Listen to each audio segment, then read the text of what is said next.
Lieutenant Governor and Mrs. Bell, President Wallops, Speaker Lockhart, members of the Utah Legislature, members of my cabinet, justices of the Utah Supreme Court, Utah's First Lady, my beautiful wife Jeanette, and my fellow Utahns. It is an honor and a privilege to address you this evening. As we assemble in this beautiful and historic chamber, let us take time to acknowledge those who protect our freedoms and keep our homeland safe. This past August, I traveled to Iraq and Afghanistan to meet with some of our deployed Utah servicemen and women. It was a humbling experience. Our liberty, the free exercise of our God-given rights, is preserved by the men and women of our armed forces who willingly put themselves in harm's way for God, family, and country. This past year, in the span of just over a month, we lost 6 Utah soldiers, sailors, and Marines in Afghanistan. These brave servicemen made the ultimate sacrifice in defense of this nation and the ideals which make it great. We also acknowledge the loss of Agent Jared Frankham, tragically killed in the Ogden shooting incident just a few short weeks ago. Tonight, we have as honored guests in the gallery family members of those who have lost their lives here and abroad. As they stand, please join with me to acknowledge them and to thank them for the service and sacrifice of their loved ones.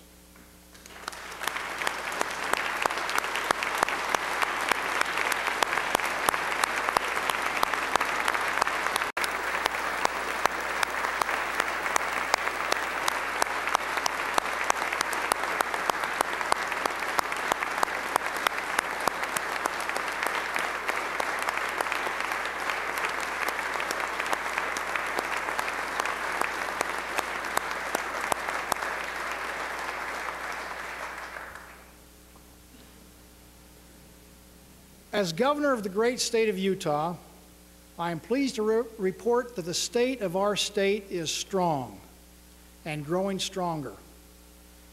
I want you to know that I am very optimistic about Utah's future. While our national economy continues to struggle, the economy in Utah surges ahead. Our unemployment rate continues to steadily fall. We currently have the second fastest rate of job creation in the nation. Every sector of our economy is growing again except one, and I'm proud to say the sector that is not growing is state government.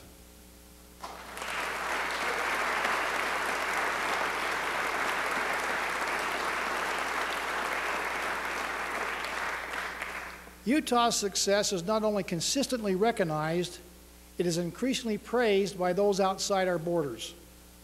Now, some people have said that I talk about our rankings a little too much. And it may be a fair observation, but I hope that you are as proud of Utah as I am. We have a great state. We have a great message, and we're making great progress. I believe Utah's governor should be the state's chief advocate and champion, and I'm simply not going to stop touting Utah's accomplishments. I should point out, our accolades have less to do with me and everything to do with we. Indeed, they reflect the efforts of individuals here in this room and many others across the state. Some of our recent recognitions include being named the state with the best economic outlook and the most dynamic economy. And for the second consecutive year, Utah's been named the best state for business by Forbes magazine.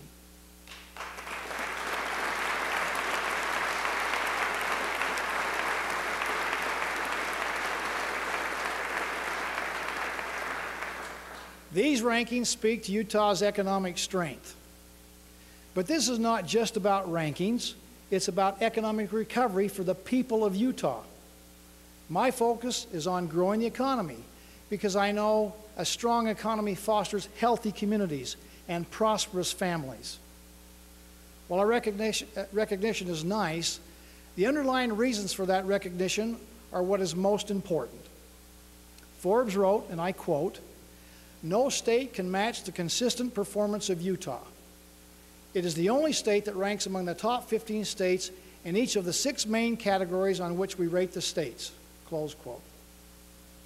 Those 6 categories are economic climate, growth prospects, labor supply, business costs, regulatory environment, and quality of life. Tonight, I will use the criteria of those economic experts to highlight Utah's progress and our prospects. Let's start with our current economic climate. In 2011, we added more than 36,000 jobs to our economy. Our unemployment rate has dropped from 7.5 to 6.0, a full 2.5% lower than the national average. Gross domestic product, personal income, and business income continue to steadily rise. And Utah still leads the nation in export growth. You might remember that at last year's State of the State, I challenged our business community to further increase our export growth, and they have responded with vigor. In 2011, we saw a 41% increase in exports, breaking records that we set in 2009 and 2010. Utah's economic climate is healthy, but we must not relent in our efforts to improve. I recognize there are people who are still hurting financially, and I've met with many of you throughout the state. I want you to know I am committed to working for all of you. There are, in fact, approximately 80,000 Utahns who are looking for work, and I will not rest, and I know that you, the legislature, will not rest until every Utahn who wants a job can find a job.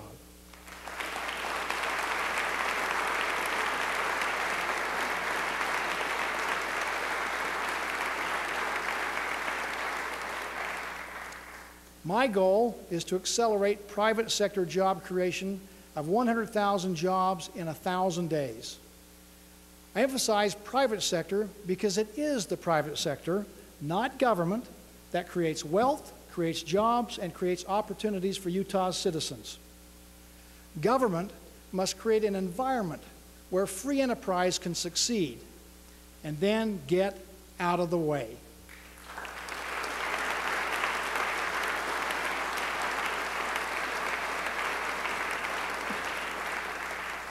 Let me give you just one of many examples where business is thriving in Utah's fertile field. Started 25 years ago in a garage, Lifetime Products now employs more than 1,300 people in Utah and was recently courted by many other domestic and international locations for a planned expansion.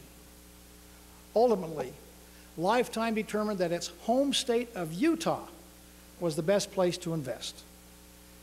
This story is repeating itself hundreds of times across our state, and Utah's steady job growth reaches far beyond just the Wasatch Front.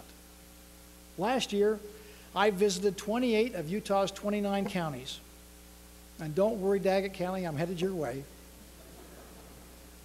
In my travels, I have been amazed at the creativity and ingenuity of our rural employers. For example, in the tiny town of Grouse Creek, I met Heather Warr, who is here with her family tonight. In order to supplement her family's ranching income, Heather started an e-commerce business, selling Western apparel and footwear online. Her company, StandUpRanchers.com, now employ 7 people, making Heather a major employer in a community of 100 residents.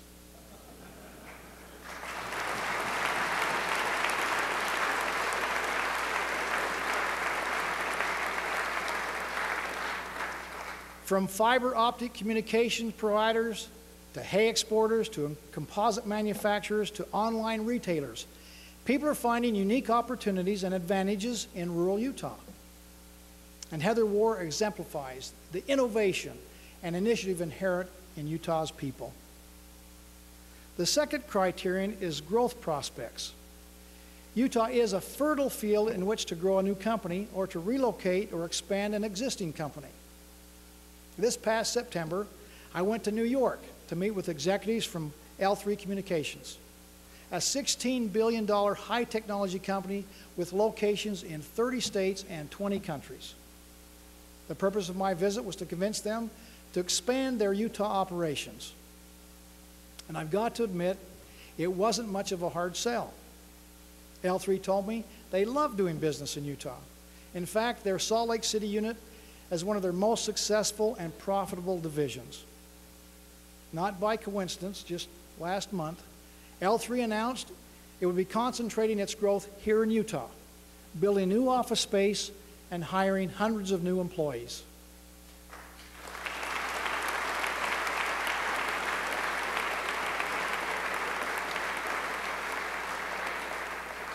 In the past year, expansions and new jobs have been announced not only by L3, but by other international companies like eBay, Boeing, Morgan Stanley, IM Flash, and Pepperidge Farms, just to name a few.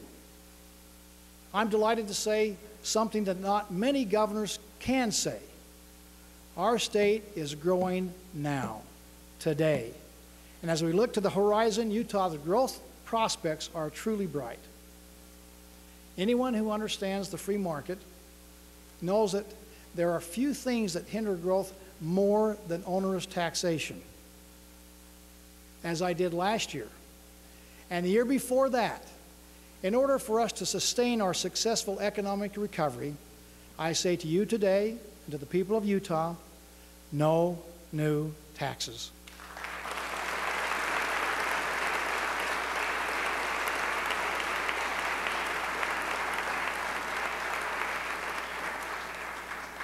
And in fact, I want to go one step further.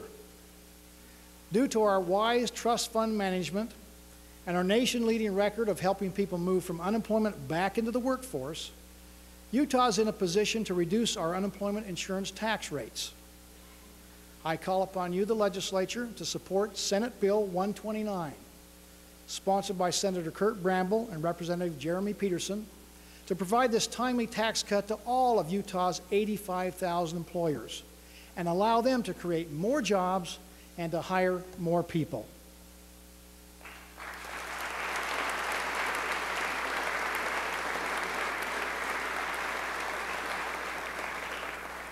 The third criterion is labor supply, or more aptly put, a skilled and educated workforce. I have said before, Utah is the best state for business because we have the best people for business. Utah has natural advantages with our young, fast-growing, tech-savvy, highly educated, bilingual, and industrious workforce. Utah is also a proud right-to-work state, and we are going to keep it that way.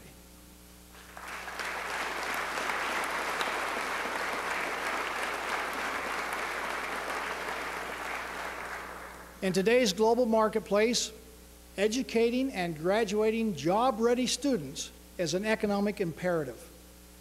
With the help of Representative Mel Brown and Senator Lyle Hilliard, we have expanded early intervention programs for our at-risk students, programs empirically proven to help reach our critical goal of reading proficiency by the end of the third grade.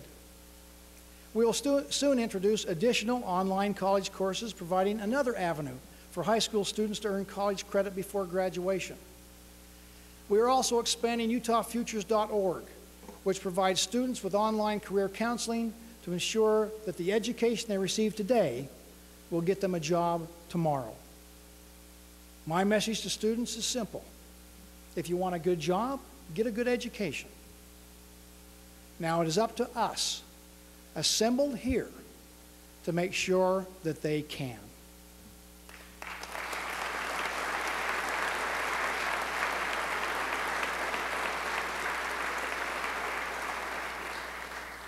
My top legislative priority is to fund the growth and continued innovation in our education system. My budget calls for maintaining base funding and for $111 million in new money for our public schools, including a modest but well-deserved pay increase for our teachers.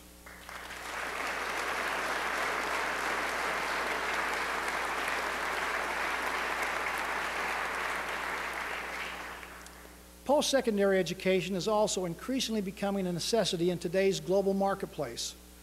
So I've set a goal that 66% of Utah adults will have a degree or professional certification by the year 2020.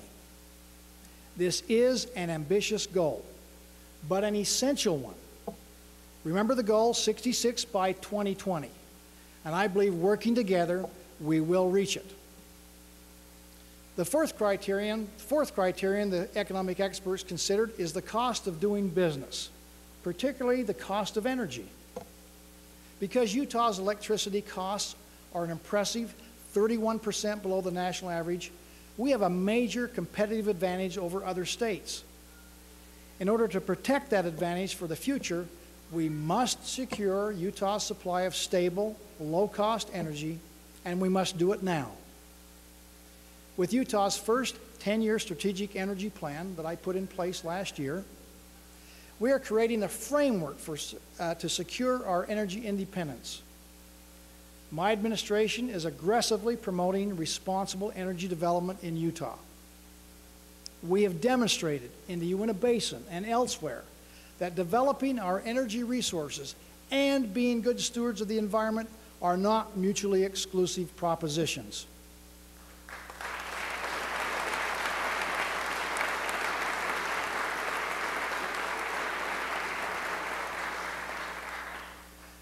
One of the major challenges for energy development is that many of Utah's natural resources must be extracted from federally managed public lands. While we have made progress in persuading the federal government to site and permit oil and gas wells, there remains great challenges still ahead. We cannot and we will not let the federal government halt responsible energy development in Utah.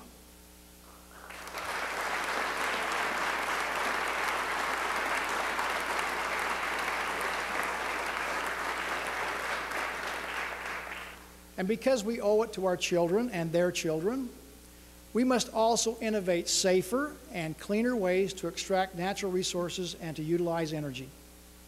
As governor, I'm calling on the private sector and our major universities to lead out.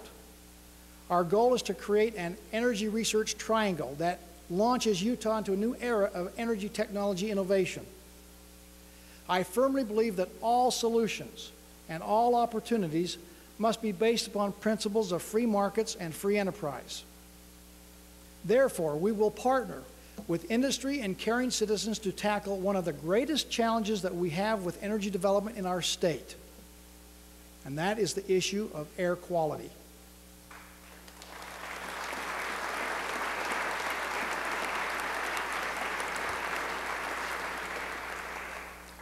We cannot control the weather, but neither can we ignore the human and economic consequences of poor air quality. I am taking the lead on this issue by building partnerships with Utah industries and households to set achievable and vital air quality goals. I will be announcing the details of my plan in the coming weeks. I can promise you this: the solutions to our unique Utah challenges with air quality will come from Utah.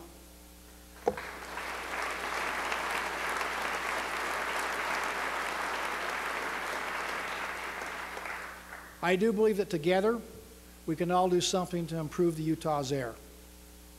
Now, the fifth category is state regulatory environment. Before they invest precious capital, entrepreneurs want a stable and predictable environment and a responsible government. Utah boasts a long history of fiscally prudent governance. In contrast to the federal government, Utah's made the tough decisions to keep our fiscal house in order. We balance our budget, and we save taxpayers millions each year by protecting our AAA credit rating.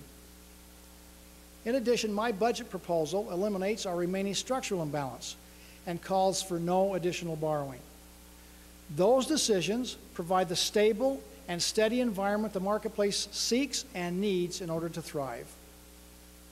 In my travels around the state, one of the most common concerns business owners share with me is the cost, the complexity, and the uncertainty created by excessive government regulation. In last year's State of the State, you will remember, I ordered a review of all of Utah's business rules and regulations. It resulted in 368 proposed rule changes to improve Utah's already laudable regulatory environment. And we will work with you, the legislature, to modify or repeal those rules that no longer serve a compelling public interest.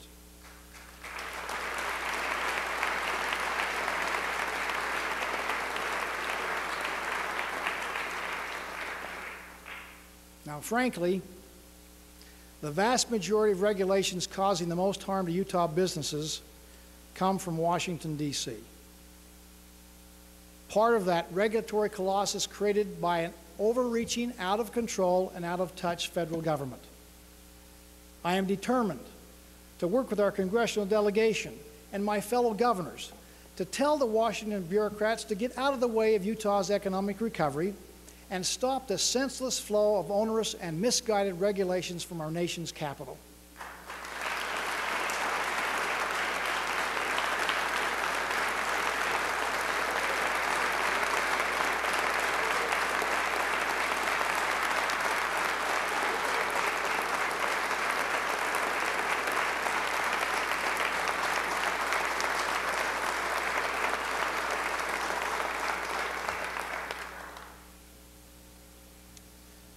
The last category by which Forbes judged Utah the best state for business is our quality of life. We are truly blessed to live in the Beehive State. Not only are we surrounded by unsurpassed natural beauty, we also enjoy the beauty of strong communities, strong families, and a culture of caring and service. 2 months ago, a devastating windstorm tore through Davis and Weber counties, leaving tons of debris and millions of dollars of damage in its wake. With a second storm threatening, local leaders were concerned debris could become airborne and cause even further damage. Tens of thousands of citizens sprang into action and fanned out across neighborhoods to assist in cleanup efforts. Volunteer crews accomplished in days what would have taken the city and county crews months to do. It was a stunning and moving example of the spirit of volunteerism and love of neighbor which permeates Utah and which contributes so greatly to Utah's outstanding quality of life. It is also an impressive example of another Utah trait, our self-sufficiency. In Utah, we do not expect others to solve our problems. As a sovereign state, we not only have an obligation to find Utah solutions to Utah problems, but we have a right to do so.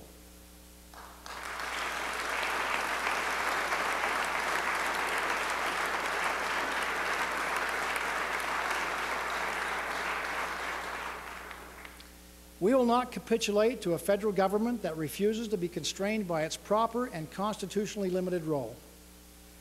Whether it's fighting the federal government on ownership and control of our RS-2477 roads and rights-of-way, restoring our mule deer population, defending multiple use of our public lands, ending the budget-busting drain of Medicaid, or challenge the constitutionality of mandatory nationalized health care in the Supreme Court, be assured that this governor is firmly resolved to fortify our state as a bulwark against federal overreach.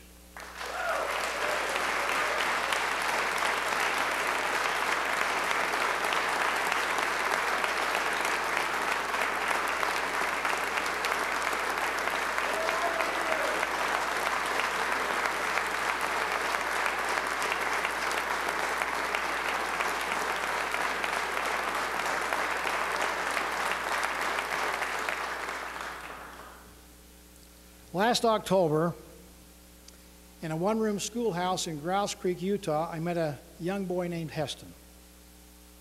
He told me that he'd been taking piano lessons for 1 year and 2 months. And he was going to play something for me after we had lunch. I asked Heston if he was named after Charlton Heston, the actor. One of his classmates helpfully piped up and said, "No, he was named after the tractor."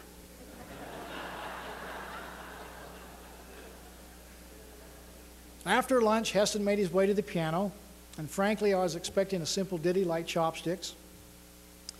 But instead, I got Beethoven, dynamic and intricate music emanating from an old upright piano in the town that had 2 hours from the nearest stoplight. After young Heston finished his piece, I asked one of his classmates, "Are you sure he's only been playing for 1 year and 2 months?" She assured me that that was the case, adding, "He's what they call a prodigy." By the way, this young prodigy will be playing for us in the rotunda after my address here. You can hear him. Utah is a state full of gems like Heston. Gems that, when polished and made to sparkle through hard work and the desire to succeed, add brilliance to our landscape in every corner of our state. Utah's source of richness and strength is its people. I'm optimistic about Utah's future because I believe in Utah's people. Utah's best days still lie ahead because Utahns are willing to put in the hard work necessary to be the architects of our own destiny. Utah is leading the way and setting the example for the rest of the nation to follow. In the darkest days of the economic crisis, Utah stood true to the founding principles of our great nation, and we now see the fruits of that determination. I've spoken tonight of some of my goals and plans for the state. Having these goals and plans is important, but frankly, writing things down on paper is the easy part. Making it work, the implementation and the execution, that is what counts. Hard work demands dedication, determination, and discipline. Everything I do as governor is examined through the lens of whether it helps grow the economy and create opportunity for Utah's citizens. That continues to be my commitment to you. I will keep my eye on the ball, and I will fight for the sound and correct principles of fiscal prudence, limited government, individual liberty coupled with personal responsibility. Whether